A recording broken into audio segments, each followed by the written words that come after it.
নমস্কার। আপনার বিয়ে হয়েছে এবং তারপরেই আপনি ডিভোর্স চাচ্ছেন। আপনি হয়তো ফোন করেছেন আপনার উকিলবাবুকে এবং উনি আপনাকে গাইড করছে যে তুমি চাইলে ডিভোর্স করে নিতে পারো।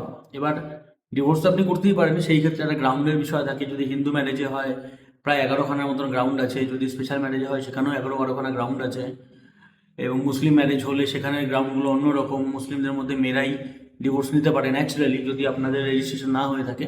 তো নানান রকম ডিফারেন্ট ডিফারেন্ট অ্যাসপেক্ট আছে।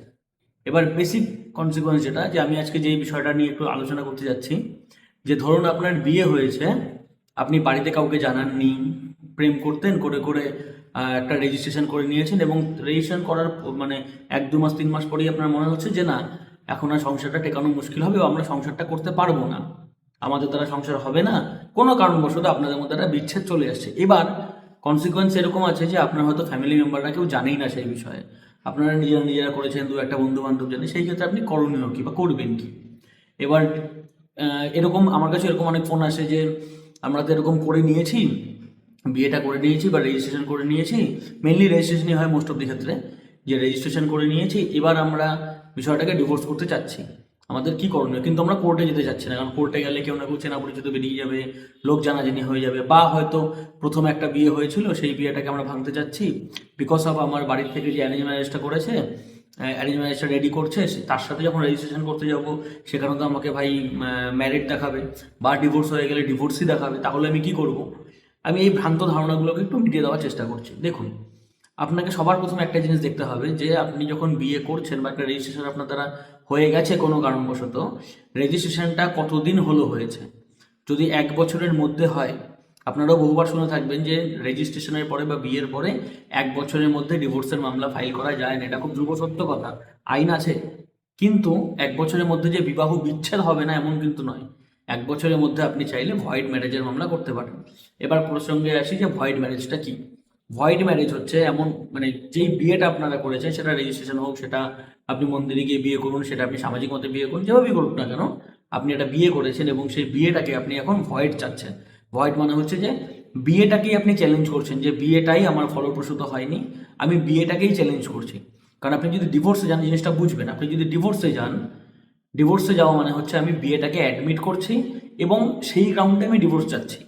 আর ভয়েড ম্যারেজে যদি আপনি যান, সেই ক্ষেত্রে আপনি বিয়েটাকেই চ্যালেঞ্জ করছেন, যে বিয়েটাই আমার ইচ্ছা অনুসারে হয়নি, বিয়েটাই আমি করতে চাইনি, কোনো কারণবশত হয়ে গেছে, আমি বিয়েটাকে চ্যালেঞ্জ করে আমি আবার আনম্যারিড ওয়েতে আসছি, নাকি ডিভোর্সি।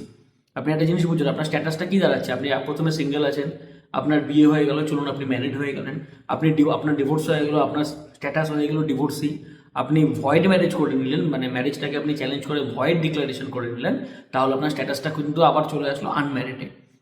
বোঝা গেল?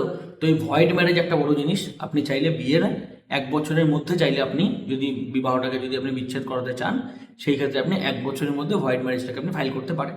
ভয়েড ম্যারেজ তারপরে কি হবে, এটা লিমিটেশন পিরিয়ডই হচ্ছে 1 বছর, হিন্দু এবং স্পেশাল ম্যারেজের ক্ষেত্রে। আপনি 1 বছরের মধ্যে আপনাকে ভয়েড ম্যারেজের মামলা ফাইল করতে হবে। এবার ভয়েড ম্যারেজ যদি করতে পারছেন না, মানে আপনার 1 বছর পেরিয়ে গেছে, সেই ক্ষেত্রে আপনাকে ডিভোর্সে যেতে হবে, এটা সিম্পল রুল। বোঝা গেল? তো আমার মানে মেইন প্রসঙ্গ এটাই ছিল, যে বিয়েটা এরকম প্রচুর দেখা যাচ্ছে যে বিয়ে করেছে, রেজিস্ট্রেশন করেছে, পালিয়ে টালিয়ে বিয়ে করেছে, এদিক ওদিক করে বিয়ে করেছে, কিন্তু বাড়ির লোকজন জানে না। এবার তারা সেই বিয়েটাকে আবার ক্যান্সেলেশন করতে যাচ্ছে, যাতে আগামী দিনে যখন একটা বিয়ে করবে সেখানে রেজিস্ট্রি অফিসে যাতে আনম্যারিড আসে। কিন্তু ডিভোর্স করে দিলে তো আনম্যারিড আসবে না, সেখানে ডিভোর্সই আসবে। সেই ক্ষেত্রে নতুন রেজিস্ট্রেশন করতে গেলে আপনার প্রিভিয়াস ডিভোর্সের লেটারটা দেখাতে হবে। আর ভয়েড ম্যারেজ যদি আপনি ডিক্লেয়ার করান, তাহলে কি হয়, ভয়েড ম্যারেজেও আপনাকে লেটার দেখাতে হবে, কিন্তু গল্পটা এখানে একটুখানি ট্রিকি, যে আপনি যখন ভয়েড ম্যারেজের একবার কোর্ট থেকে অর্ডার পেয়ে গেলেন, আপনার আগের বিয়েটাকে চ্যালেঞ্জ করে অর্ডার পেয়ে গেলেন, সেখানেও নানান ধরনের গ্রাউন্ড আছে, উকিলবাবু আপনাকে বুঝিয়ে দেবে, আপনার যে উকিলবাবু আছে উনি আপনাকে বুঝিয়ে দেবে।